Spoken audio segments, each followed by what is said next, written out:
Энэ удаагийн нэвтрүүлгийг мэтгэлцээний хэлбэрээр зохион байгуулж байна. Нэвтрүүлэгт улсын хурлын сонгуульд нэр дэвшигчдийн зарим төлөөлөл оролцож байна. За энэ удаа нийгмийн халамж хамгааллын бодлогыг хэрхэн хэрэгжүүлэх хэрэгтэй вэ гэдэг асуудлаар талуудын байр суурийг хүргэн нэвтрүүлэгт оролцогчдын төлөөллийг танилцуулъя.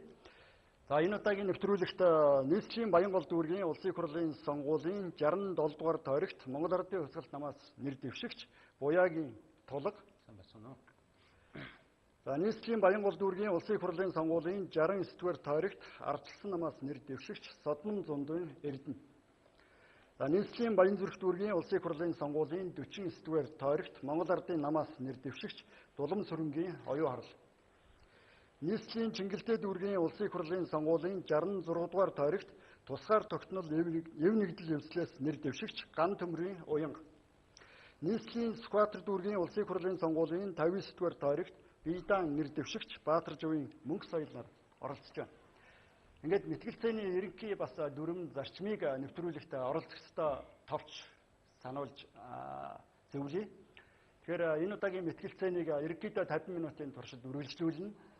За тухайн хөндөж байгаа асуудалтай холбогдуулж тавьсан нэг асуултанд нэг оролцогч 2 минут хүртэл хугацаатаагаар хариулах боломжтой.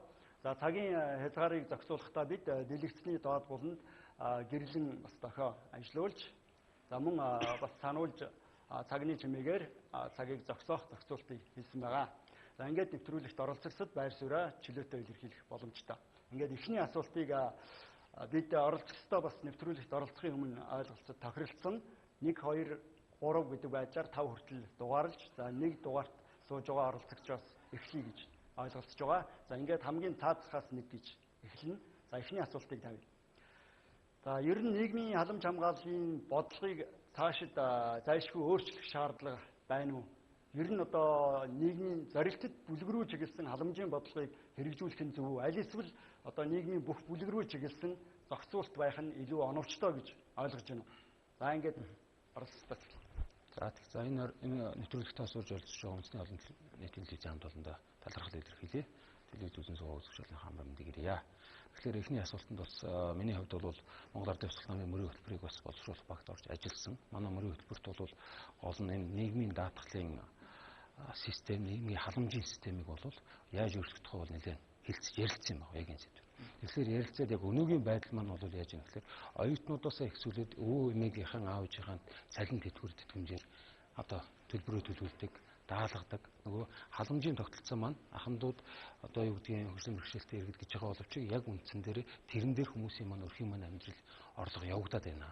Тэгэхээр бид одоо цоо шин бүтээн байгуулалтын гэдэг юм уу энэ хөгжлийн хөтөлбөрүүдийг гаргаж ирж эдийн засгаа ажлын байр нэмэгдүүлэх тийм ээ орлого нэмэгдүүлэх ийм чиглэл рүү Монгол улс маань зорилго тавихгүй бол сүүлдээ энэ тэтгэмж халамжийн тогтолцоонд дарагдаад унах нэ. Өөрөөр хэлбэл халамжийн тогтолцоо маань хүмүүсээ халамжлах нь зөв. Тэгэхдээ одоогийн миний надад өгсөн мэдээлэл бол одоо статистикийн 15 оны дүнгээр бол 200 мянган орчим ахмадуудад тэтгэврийнхэнд бол ямарсан халамжийн үйлчилгээ үзүүлж байгаа юм байна. Тэгээ энэ нь бол эргээд нөгөө гэр бүлээ үндсэнд хижээх бараг үндсэн орлого шиг болчихдог.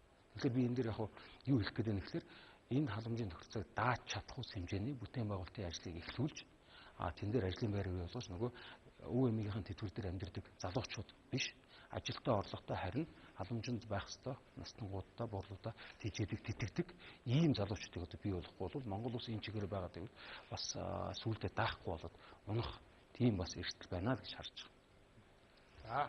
За бас нэмэлт тайлбар хэлэхэд хоёр дахь асуултыг тавихтаа бид хоёр дахь дугаарт сандал сууж байгаа оролцогчоос эхэлнэ. За ингээд нэг дахь асуултыг үргэлжлүүлээ талуудын байр суурийг сонсно. Одоо би хариулах үү? За өнөөдөр нийгмийн зорилт төлөв гэж яг чухам юуг тодорхойлох вэ гэдэг эхлээд зөв тодорхойлох хэрэгтэй. Тэгэхээр хүн амын бүх бүлгүүдийг одоо зорилт төлөв гэж авч үзэх юм бол одоо нийгмийн одоо халамж хамгааллын бодлого маань хавтгаас халамж гэдэг рүү явчихнаа. Тэгэхээр өнөөдөр хүн амын бүлгүүд дотор хамгийн одоо нийгмийн халамж хамгаалж шаардсан тэр хэсэг бол өнөөдөр хөгжмийн шилтээр гэдэг тэр хүн амын бүлэг байж байна. За ах насны хүн амын бүлэг байж байна. За дээр нь амжиргааны баталгаач төвшмөөс доогуур орлоготой тэр одоо өрх гэр бүлийн одоо хэсэг хамрагдаж байгаа.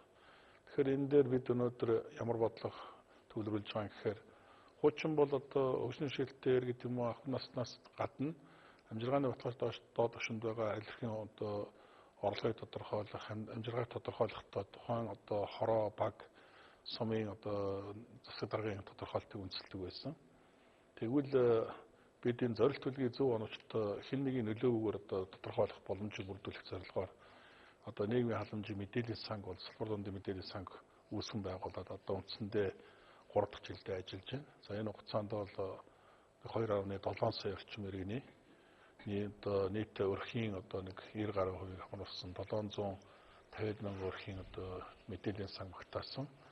Нийгмийн одоо халамжийн одоо сангийн мэдээллийн одоо баазыг бий болгох чадсан. Одоо бид нар одоо аль нэг аймаг сумын тухайн баг хорооны одоо иргэдийн амжиргааны төвшинг бол хэн нэгэн улс төр ч юм уу аль нэг улс төрийн намын эрх мэдэлтний одоо оролцоогүйгээр шууд тодорхойлох боломжтой болсон. Энэ бол өөрөө маш том дэвшил. Ер нь бол эрүүл мэндийн яам, боловсролын яам гэсэн одоо сүүлийн үед энэ зорилт бүлэг рүү чиглэсэн аливаа хөтөлбөрийг хэрэгжүүлэхэд манай мэдээллийн санг бол ашиглаж байгаа. Тэгэхээр зорилт бүлэг чиглэсэн нийгмийн хамгааллын, нийгмийн халамжийн зөв зохистой тогтолцоо бүрдүүлж зөв одоо яг хүрхстэй эзэнд нь ямар нэгэн хөндлөмийн нөлөөгөөр хүргэх энэ одоо асуудал бол өнөөдрийн гол зорилго нийгмийн хамгааллын бодлого. Тэгэхээр нийгмийн хамгааллын бодлогыг зөв тодорхойлох нь бидний чухал асуудал. За дараагийн харилцагч. За баярлалаа. За энэ юм телевиз үзэгчтэй энэ орой мэндийг зөвшөөрлье. За мөн ер нь бол өнөөдөр монголчууд 2016 оны сонгуульд ямар улс төрийн нам, ямар нийгмийн хамгааллын бодлого хүн рүү чиглэсэн ямар бодлогыг явуулах юм бол хэрэгжүүлэх юм бол бидний амьдралд ер нь ямар дэм тус болох юм болоо гэж хүлээж харж байгаа энэ намуудын мөрийн хөтөлбөрийг бас уралдуулж уншиж танилцж байгаа ийм одоо цаг үед Монголын үндэсний олон нийтийн радио телевиз бас ийм одоо нэвтрүүлгийг зохион байгуулж хэлцүүлэг зохион байгуулж байгааг нь бас талархаж байна. За өнөөдөр бол сонгуулийн сурталчилгаа эд одоо дундаа өрнөж явна. Тийм учраас Монгол Ардын намын мөрийн хөтөлбөрийг танилцуулж олон нийттэй санал бодлоо солилцож уулзаж ярилцаж явна. За өнгөрсөн 4 жил одоо Монгол Улсын засгийн газраас хийж хэрэгжүүлсэн арга хэмжээ, ард иргэдийн маань амьдралд хэрхэн яаж нөлөөсөн өнөөдөр ард түмний амьдралд ер нь ямархуу байдалтай байгаа юм. Ард иргэд маань ер нь төрөөс биднээс юу хүсэж байгаа юм. Монгол төрийн бодлого сүүлийн 25 жилд бидний амьдралд ер нь юуг авчирч чадсан гэдэг ийм олон зүйлийг үнэлж дүгнж цэгнж байгаа яг ийм үед одоо болж байна гэж ойлгож байна. Тэгэхээр Монгол Ардын нам бол ард түмнээр 2 жил одоо мөрийн хөтөлбөрөө бол хилцүүлсэн. Тэгээд энэ мөрийн хөтөлбөр бол өнөөдөр одоо салбар бүхэн дээр анхаарлаа хандуулсан эдийн засгийн тооцоо судалгаатай үндэслэлтэй мөрийн хөтөлбөрийг боловсруулсан. За эртээ уулзсан явж байхад өнөөдөр бол ер нь төр бол хүн төвтэй төрийн бодлогыг хэрхэн яаж хэрэгжүүлэх юм бэ гэдэг асуудлуудыг их ярьж байна. Өнөөдөр Монголын одоо 3 хүн тутмын нэг нь бараг ажилгүй, орлогогүй, ядуу зүдүүхэн амьдарч байгаа энэ үед бол нийгмийн халамж, нийгмийн хамгааллын бодлого бол үнэхээр одоо онцгой шаардлагатай байгаа ийм одоо шалтгаан байна. Нөгөө талаас энэ цалин тэтгэврийн одоо өсөлт бол эдийн засгийнхаа энэ уналттайгаа дүүцэж нэмэгдэхгүй байгаа нь бол ард иргэдийн амьдрал бол нэлээд унахад бодитойгоор нөлөөлсөн байна. Тийм учраас өнөөдөр ахмадууд жишээлбэл одоо тэтгэвэр тэтгэмжийг яаж цаг хугацаанд нэмдэг байх вэ? Энэ бол бидний амьдралын баталгаа.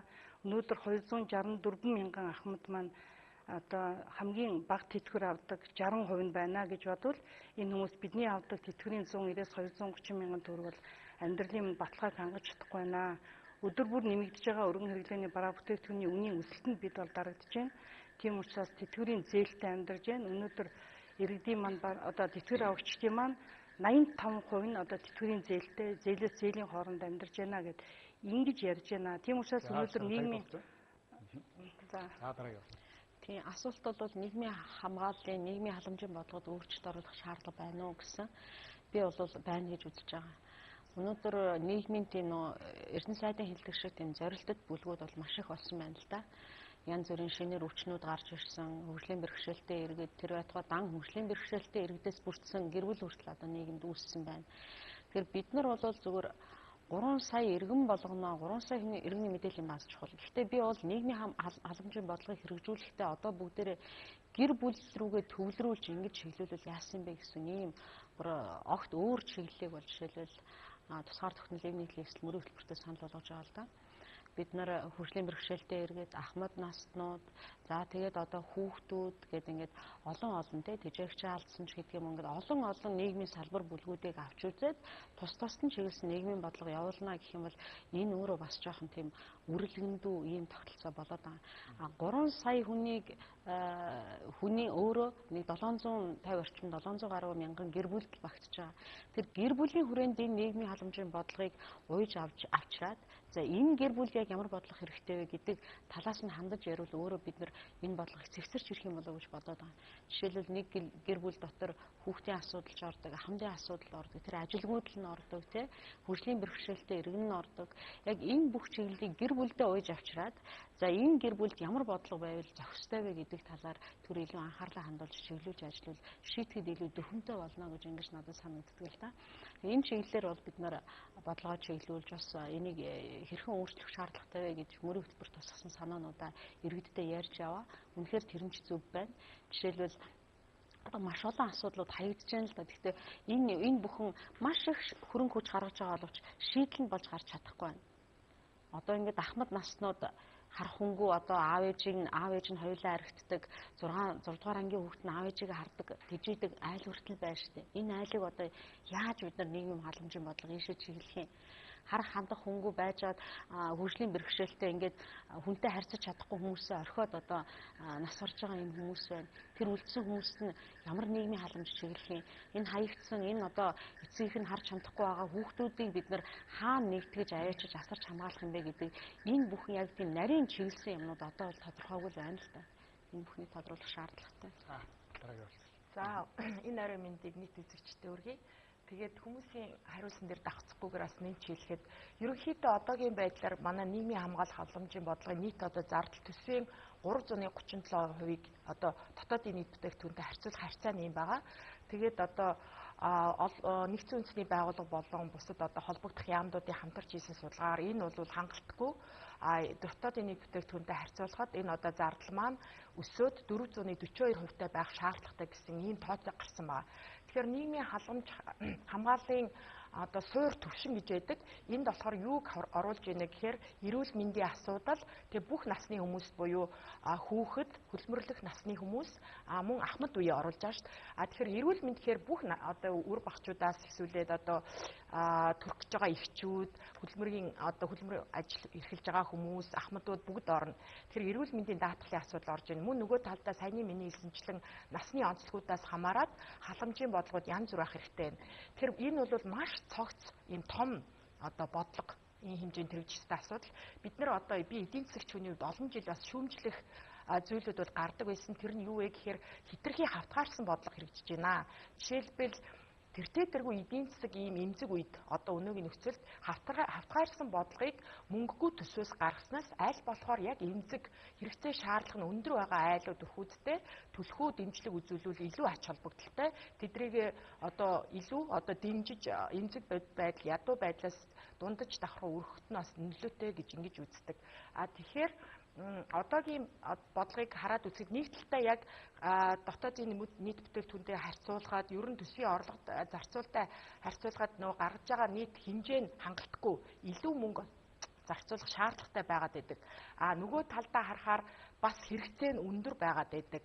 Бүр нөгөө талдаа харахаар оновчгүй олон хүнд хүрсэн ийм бодлого явчаад байдаг. Тэгэхээр эргээд том зургаараа харахаар тооцоо үнд судалгаатаагаар яг энэ одоо 20 мянган хүүхэд бүрт өгснөс уг нь бол хүүхэд бүрт ээлтэй хүн болгондоо ээлтэй бодлого явуулах ёстой. Гэхдээ эргээд эдийн засгийнхаа том одоо төсвийнхаа бодлоготой том одоо нөхцөл байдалтайгаа холбосон тооцоотой бодлого явуулахын тулд хин нэгнийг хожуулахчаад нөгөө талыг хохироохгүй тулд энэ цогцоор нь асуудлыг авч үзэх систем үү гэсэн юм асуудлыг төвшүүлж явж байгаа. Дараа нь дэлгэрэнгүй ярив. За баярлалаа. Хоёр дахь асуултыг тавья. Ер нь нийгмийн халамжийн хэлбэр төрлийг өөрчлөх хэрэгтэй гэж үзэж байна уу? За өөрөөр хэлбэл дан мөнгөнд төвтлөнж одоо олгоод байх уу? Аль эсвэл одоо бусад хэлбэрийг илүү ашиглах хэрэгтэй юм уу? Хосолсон байдлаар явах нь зөв үү? Энэ дээр тодорхой зохицуулт хэрэгтэй байна. За хоёр дахь оролцогчоос эхлэе. За нийгмийн халамжийн одоо төрөл хэлбэрийг өөрчлөх боломж одоогор бол эдийн засгт боломж бол хомсол доо. Тэгэхээр өнөөдөр байгаа бодит байдал дээр бид нар нийгмийн халамжийн үйлчлэгийг яаж чанаржуулах вэ? Яаж одоо энэ түвшнийг ахиулах вэ гэдгийг бодох хэрэгтэй. Тэгэхээр бидний хувьд бол өнөөдөр жишээ нь Хуучин бол энэ Хуамын бүлгүүдийн асуудал ч өөрөө ерөөсө тэрийн бодлогын түвшинд байгаагүй шүү дээ.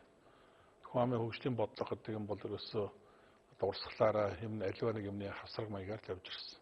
Өнөөдөр залуучууд, ахмад, эмэгтэйчүүд хүүхдийн асуудал маань тийм байдалтай явж ирсэн. Тэгэд 12 онд анх удаа Монгол засгийн газрын бүтцэд Хуамын хөгжлийн яам байгуулагдаж энэ Хуамын бүлгүүд, нийгмийн хамгааллын бодлого бол би даасан одоо энэ төрийн бодлого болж хэрэгж эхэлсэн. Ингээд 4 жил болж байна. Энэ хугацаанд бид бас олон шинжилгээ эхлүүлэх гэж зорж ажилласан. Тэгээд өнөөдөр бид түрүү хэлсэн нөгөө нийгмийн халамжийн одоо зорилт бүлгүүдийг одоо тодорхойлох зорилгоор өрх иргэний одоо мэдээллийн нэгдсэн санг бий болголоо. Одоо өрх иргэний